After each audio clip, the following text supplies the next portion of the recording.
almeno 10 milioni di italiani hanno vissuto almeno una volta un attacco di panico. Cosa fare quando succede mentre stiamo alla guida? In realtà ci sono delle strategie molto semplici per arginarlo. La prima cosa è ricordare che cos'è un attacco di panico. Rientra nella grande categoria di disturbi d'ansia, è momentaneo e, come forse l'avrete già vissuto, saprete anche che termina. Ricordatevi sempre che ogni momento che state vivendo ha un inizio e una fine, l'attacco di panico è specialmente. La strategia migliore è quella di distogliere il pensiero. Cosa possiamo fare quindi? Ci troviamo in macchina, accostiamo nel luogo più sicuro, ci mettiamo il più tranquilli possibile slacciando la cintura e lasciandoci liberi da costrizioni.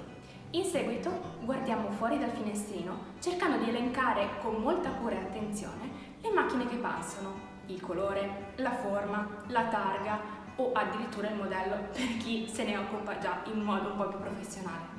Una volta ripresa una sufficiente tranquillità, iniziate a respirare con il diaframma, quindi cercando di gonfiare quanto più possibile la pancia e mandando giù il respiro. Già in quel momento il pensiero verrà dirottato in una modalità meno negativa e meno attaccata a quell'idea di stare male e di paura della paura. Mi raccomando, ricordatevi sempre, tutto passa.